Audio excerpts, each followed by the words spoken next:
se former pour être des personnes compétentes et utiles? En fait, c'est ma question. C'est la question essentielle que vous posez. Hein. On est dans un institut de formation, c'est la question d'aujourd'hui. Comment les psychiatres sont formés aujourd'hui? Ils sont formés, peut-être qu'il y en a ici dans la salle qui vont vous dire comment ils sont formés, les jeunes Jedi de psychiatrie, mais ils sont formés principalement en mettant la valeur sur les neurosciences et en oubliant beaucoup trop, à mon avis, l'histoire de la psychiatrie, la psychopathologie, l'enseignement du transfert et toutes ces matières qui sont extrêmement importantes, la phénoménologie, etc. Donc c'est très frustrant pour moi de voir que, même en tant que prof de fac de médecine, j'ai eu beaucoup de mal pour aller, j'y suis arrivé, mais en France, on est quand même très peu à pouvoir tenir cette position d'enseigner ce que c'est que le transfert, par exemple, dans la maladie mentale. Et je crois que ça, c'est un des problèmes actuels qui ne va pas du tout s'arranger, parce que vous le savez sans doute, pour devenir prof de psychiatrie aujourd'hui, ce que je ne serais plus du tout capable de devenir aujourd'hui, il faut avoir publié dans les revues internationales en anglais des articles qui portent sur les neurosciences essentiellement. Il y a très peu d'articles qui sont valorisés en dehors des neurosciences. C'est-à-dire qu'il faut... le coefficient, c'est 4 à 500 points, 6 gaps, c'est-à-dire des points qui sont récoltés en publiant dans les très grandes revues internationales, qui portent sur des travaux sur l'hydroxyproline dans la schizophrénie, sur des choses comme ça, c'est-à-dire des choses qui sont sans aucune commune mesure avec ce dont on a parlé aujourd'hui, hein, c'est-à-dire la question de la psychopathologie en général. Alors, moi, je ne suis pas contre ça, je vous ai dit le contraire tout à l'heure. Il faut développer des choses comme ça. C'est dommage que ça devienne le seul truc utile pour devenir prof de psychiatrie, par exemple. Avec le fantasme qu'ont beaucoup de mes collègues profs de psychiatrie que les internes qu'ils forment doivent devenir des chercheurs. Parce qu'il y a beaucoup de profs qui font faire des études de type recherche à leurs internes, alors que peut-être les internes aimeraient mieux apprendre la clinique véritablement. Et heureusement qu'il y a les services de secteur en général pour qu'ils puissent aller faire des stages et se former auprès des psychiatres de secteur et des psychologues de secteur. Donc vous voyez, pour la psychologie, c'est un peu le même problème. À la fac de Caen, je ne sais pas très bien, mais à la fac de Lille, par exemple, sur 80 profs et maîtres de conf à Lille 3, en psychologie, il y en a 3 qui sont de formation psychanalytique. Les 77 autres sont de formation comportementaliste au sens large. Donc si vous voulez, les profs enseignent ça aux psychologues et les psychologues apprennent ça. Donc quand ils arrivent dans les services comme celui dans lequel je travaillais, évidemment, ils ne sont pas vraiment préparés à autre chose qu'à appliquer des protocoles qu'on leur donnerait.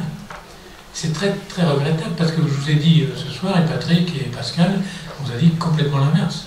C'est-à-dire qu'on est toujours dans une perspective freudienne de on passe une expérience, on vit une expérience avec un patient et on réfléchit sur ce qui s'est passé à cette expérience dans l'a posteriori.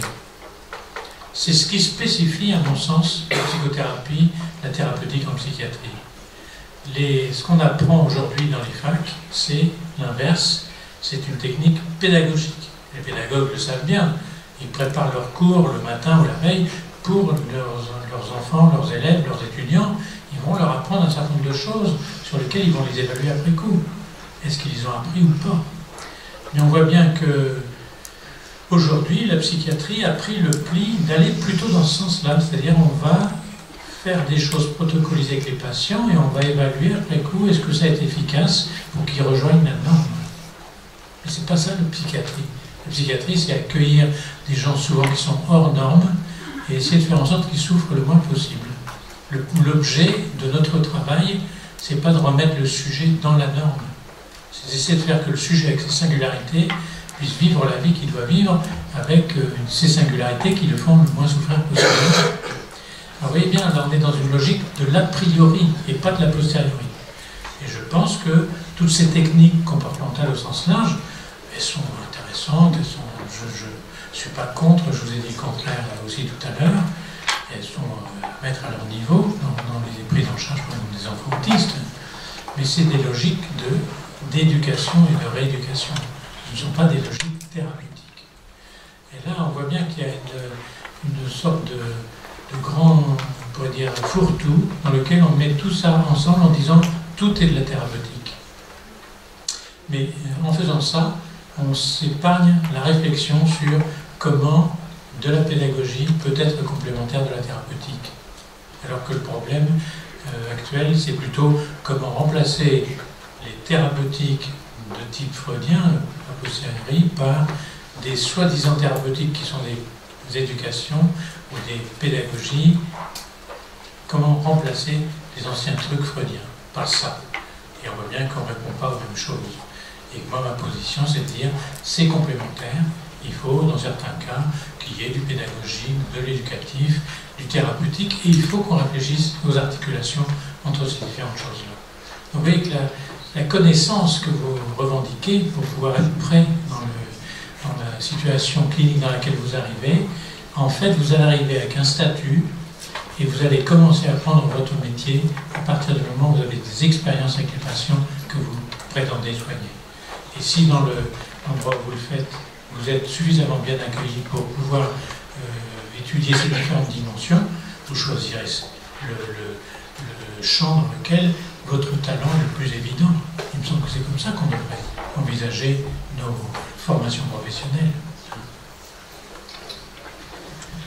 Peut-être pour compléter, parce que je trouve votre question très, très pertinente, je vous remercie de l'avoir posée parce que c'est courageux. Mais je me disais, c'est aussi la question aujourd'hui dans les secteurs de l'éducation, de la formation des éducateurs. C'est la question logique dont parle Pierre, c'est-à-dire que est-ce qu'on est dans des logiques en effet qui déroulent une sorte de procédure dans une logique formelle, scientifique, déductive, classique? Est-ce que la relation humaine s'appréhende dans cette logique-là, ou est-ce qu'elle s'appréhende dans une autre logique que tu as théorisée d'ailleurs avec Michel Ballard autour de la logique abductive, c'est-à-dire qu'on prend le temps de se rencontrer, d'échanger, d'installer une relation, on fait des hypothèses, on va sur le terrain, on éprouve la validité de ces hypothèses et on revient ensuite, travaille un peu en boucle, pour réévaluer. Et ça, je crois que c'est vraiment la logique avec laquelle nous travaillons dans le champ du social, du soin et de peut-être même la pédagogie.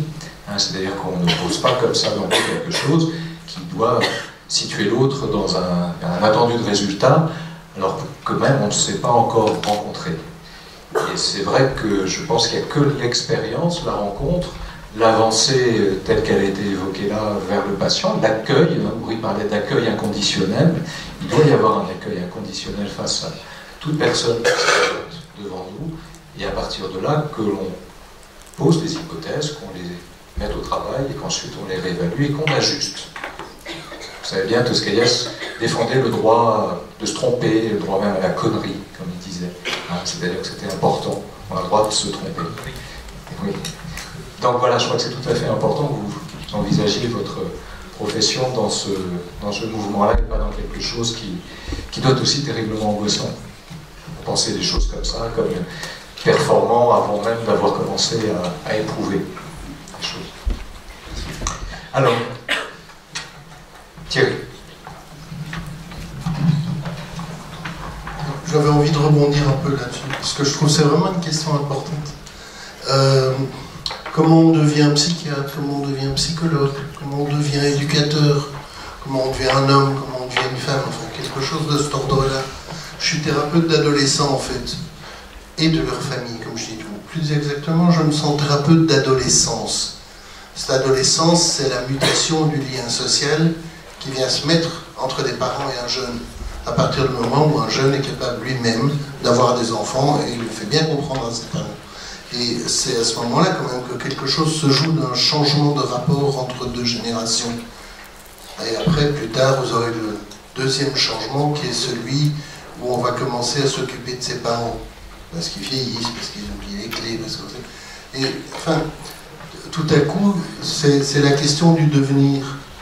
Comment je me représente là où je suis maintenant, comment j'arrive à un endroit, c'est la question du fou ou du gamin qui a fait une connerie et qui arrive chez nous, un IPPJ, chez nous, un établissement fermé parce qu'il a fait trop de conneries, et qui, s'il a fait trop de conneries, mais qui gueule toute la nuit en hurlant parce que tout à coup il pense à sa mère qu'il n'a jamais vu, évidemment les éducateurs qui sont dans cette prison pour jeunes vont dire mais il est fou.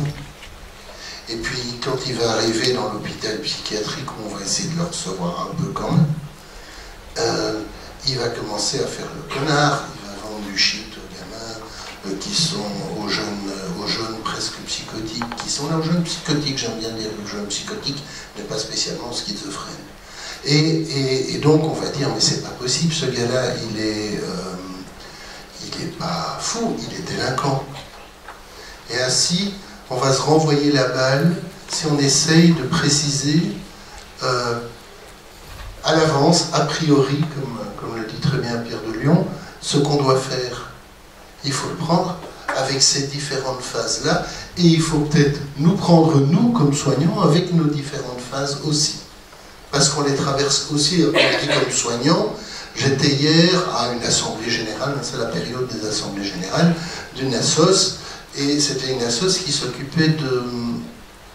donc qui n'était pas du tout dans le secteur du soin. C'est un service d'accompagnement sur ordonnance des juges de la jeunesse. Donc, ils reçoivent des familles, et ils ont pris, eux, le paradigme de la thérapie familiale. Ils reçoivent des familles pour savoir et pour essayer de comprendre pourquoi toutes les mesures éducatives ont échoué depuis 5 ans. Parce qu'en général, il faut bien quelques années avant que les gamins arrivent. Ils se retrouvent avec des parents qui, au début, peut-être se plaignent un peu de leur enfant, puis au bout d'un certain temps, ils ne se plaignent plus, ils parlent d'eux. Et eux qui ne voulaient pas être soignants, ils se retrouvent mis à cette place-là par les gens. C'est ça le transfert. On n'a pas obligé d'avoir fait 12 ans de psychanalyse, d'avoir fait 7 ans de formation, ou d'avoir reçu, d'avoir lu 40 000 bouquins. À un moment donné, on se retrouve, si vous voulez, à la place où les gens vous mettent, et à la place où vous acceptez d'être mis parce qu'à un moment donné, ça a un sens. Et donc, eux, ils se retrouvaient bien embêtés, parce que leur pouvoir subsidiant, hein, donc ceux qui payent leur salaire quand même, leur disait, mais vous faites de la thérapie, ça ne va pas du tout. Vous devez éduquer ces gens-là.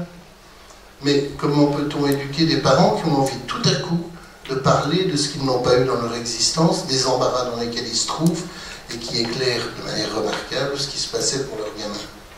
Donc vous voyez que c'est même pas question de psychiatrie ou pas psychiatrie, de maladie mentale ou pas maladie mentale, mais aussi à un moment donné de répondre à cette question de comment on se représente soi-même dans ce qu'on essaye d'être, à la fois comme enfant, parce qu'on reste toujours des enfants tous, et à la fois comme parents. Voilà, c'était le petit rajout que je voulais ajouter pour dire que ce n'est pas que spécifique au milieu du soin, à la psychiatrie. C'est quelque chose qui est tout le temps là. Avec l'adolescent, ceux qui sont eux-mêmes d'anciens adolescents comme moi, doivent se souvenir qu'on avait toujours des bonnes questions à poser. Enfin, voilà.